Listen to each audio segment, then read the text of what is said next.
Welcome. This is third lecture on kinetic theory of gases.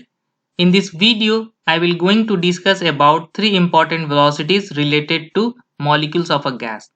I will derive their expression with the help of Maxwell's velocity distribution law, and at the end of this video we will see the temperature dependence of Maxwell's velocity distribution law.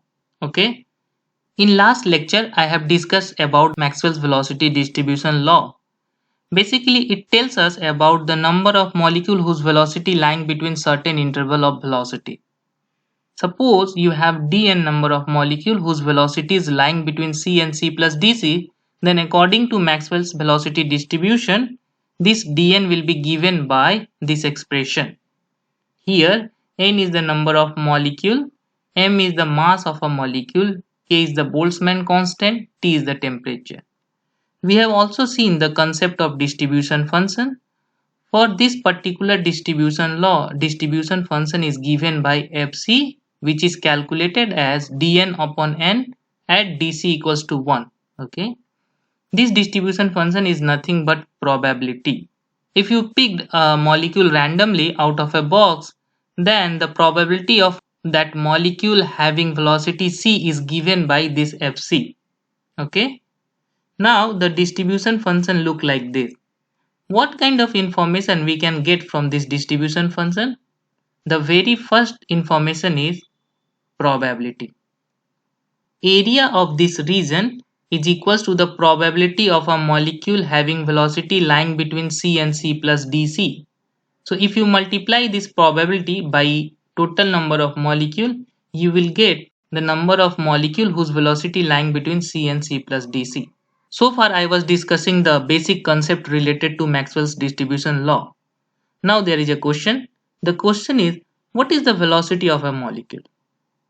If you look this distribution curve, the velocity ranging from 0 to infinity.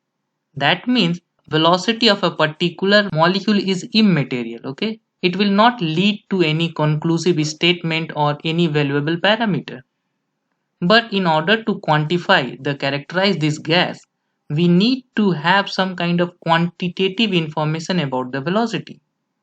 To do that, we will introduce three different velocity, and that velocity will characterize this gas. Okay, we will see one by one. The very first one is most probable velocity. How you can understand it? This is the distribution function. Okay, and this is its plot. If you pick a molecule randomly, then which velocity is most likely you will get? And obviously your answer will be this velocity. Why? Because at this velocity, this distribution function is maximum. Therefore, the most probable velocity is the velocity for which distribution function is maximum. Okay?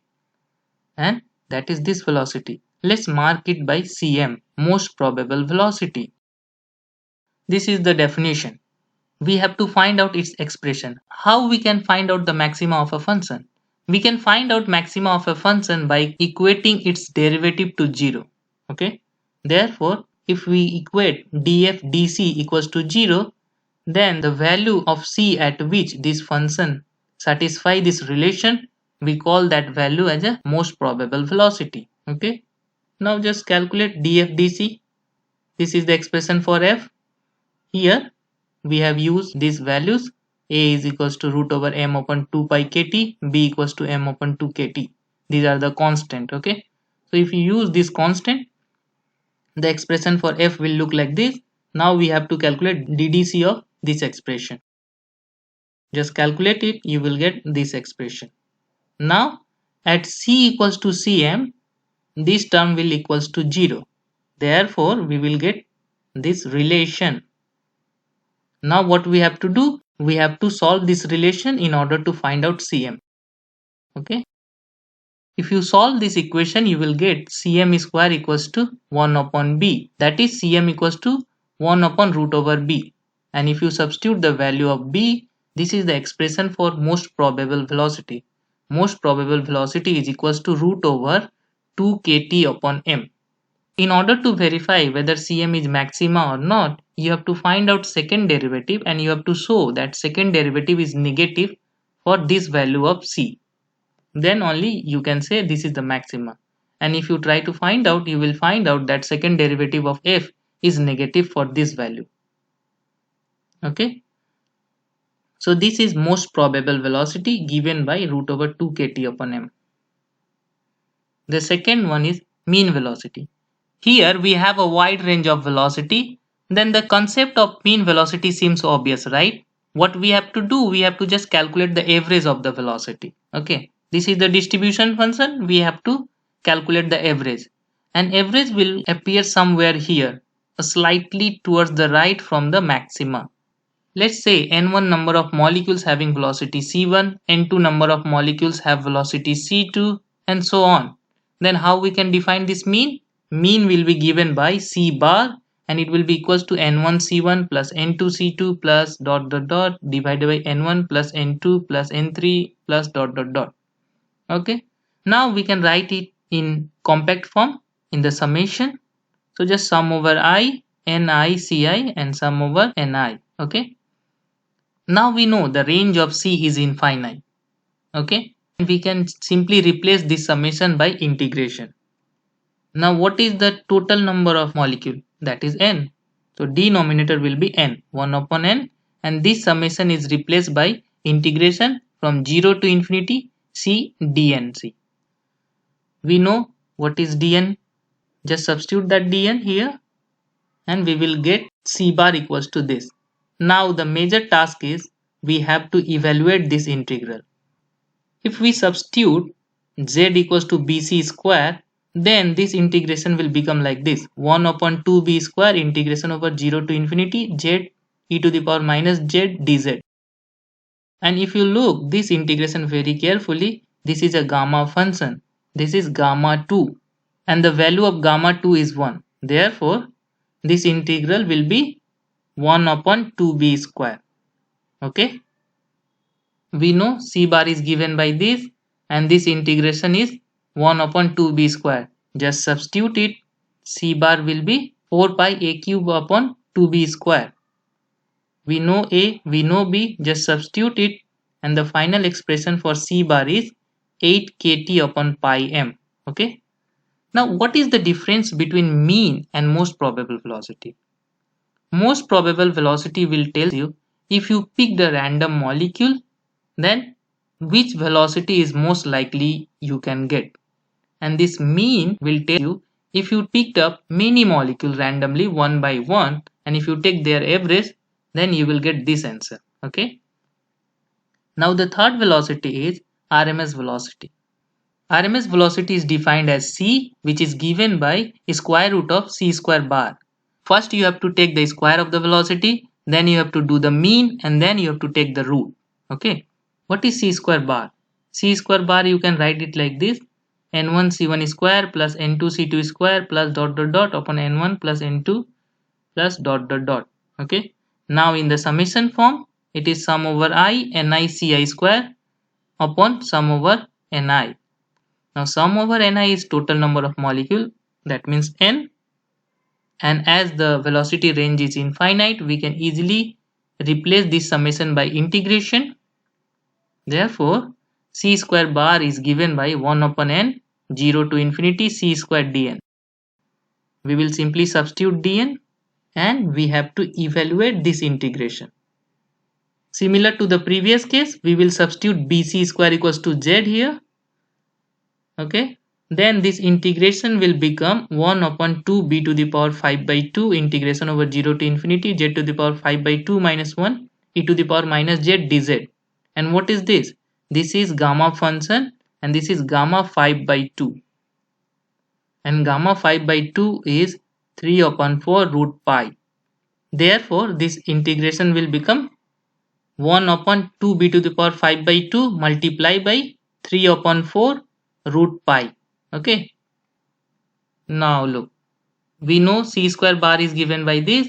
We know this integration is given by 1 upon 2b to the power 5 by 2 into 3 upon 4 root pi.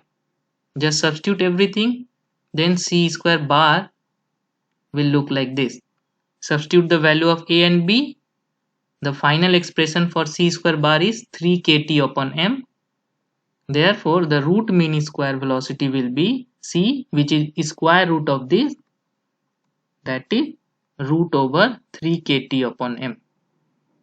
Now we got the expression for all three velocities. We will compare it. Now we will take the ratio of three velocities. So just take mean velocity is to RMS velocity is to most probable velocity, and it is given by root over 8 upon pi is to root over 3 is to root over 2. And what it suggests? It suggests that Cm is the lowest among these three velocities and RMS velocity is highest among these three velocities. If you look this velocity in the diagram, then this is the most probable velocity at the peak, and C bar will be somewhere here slightly shifted toward the right, and C will be, which is the RMS velocity, will be further towards the right. Okay. So that's how we can project this Cm, C and C bar on this distribution diagram. Okay. Now we will see the temperature dependence of velocity distribution. This is very important concept. You must understand it very carefully. Total number of molecule having velocity lying between C and C plus D is given by this relation. Okay. If you integrate this expression dnc upon n, then what you will get? 1 upon n is constant, so it will come outside, and integration over dn from 0 to infinity is equals to n, right? Integration of dn over 0 to infinity is nothing but n, total number of molecule. So the integration of this left hand side is given by 1. Therefore we can write 0 to infinity integration over this expression is equals to 1. Now what is this expression? This is fc, right? So what we can write from here, integration over 0 to infinity f dc is equals to 1. And what is this integration? This integration is nothing but area under this curve. Okay. Therefore area under this curve is unity and it is constant. If you change any parameter, then this curve will change such that area under this curve will be 1. If you vary your t or m or n, then this curve will change, but it will change such a manner that area under this curve will be 1. Okay.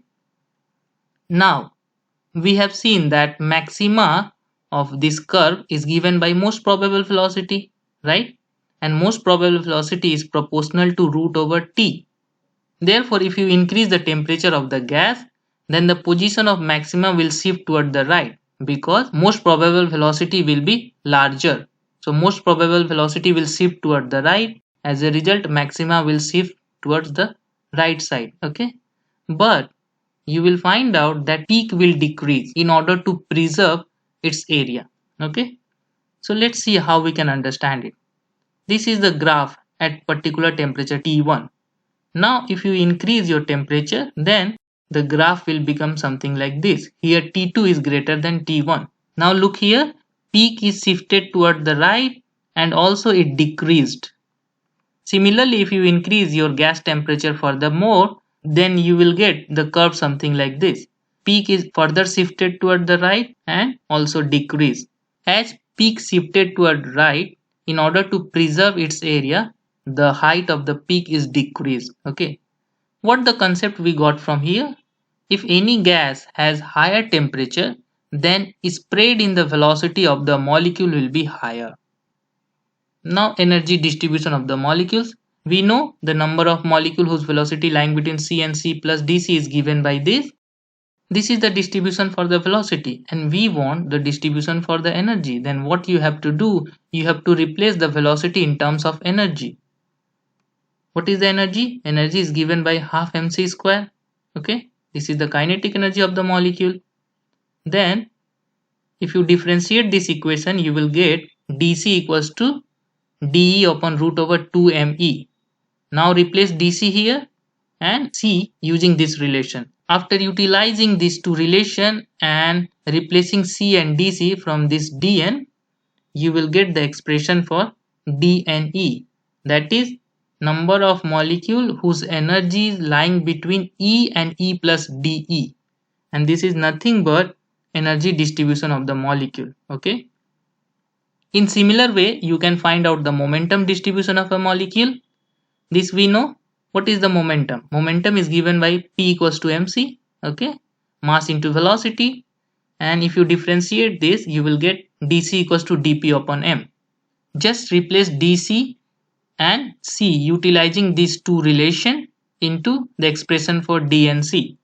Then you will get d and p, that is the number of molecule whose momentum lying between p and p plus dp, and this is called momentum distribution. Okay, I have just briefly explained the momentum and energy distribution. Please do the intermediate steps. Okay, hope all these explanation make sense to you. So see you in next lecture. Thank you.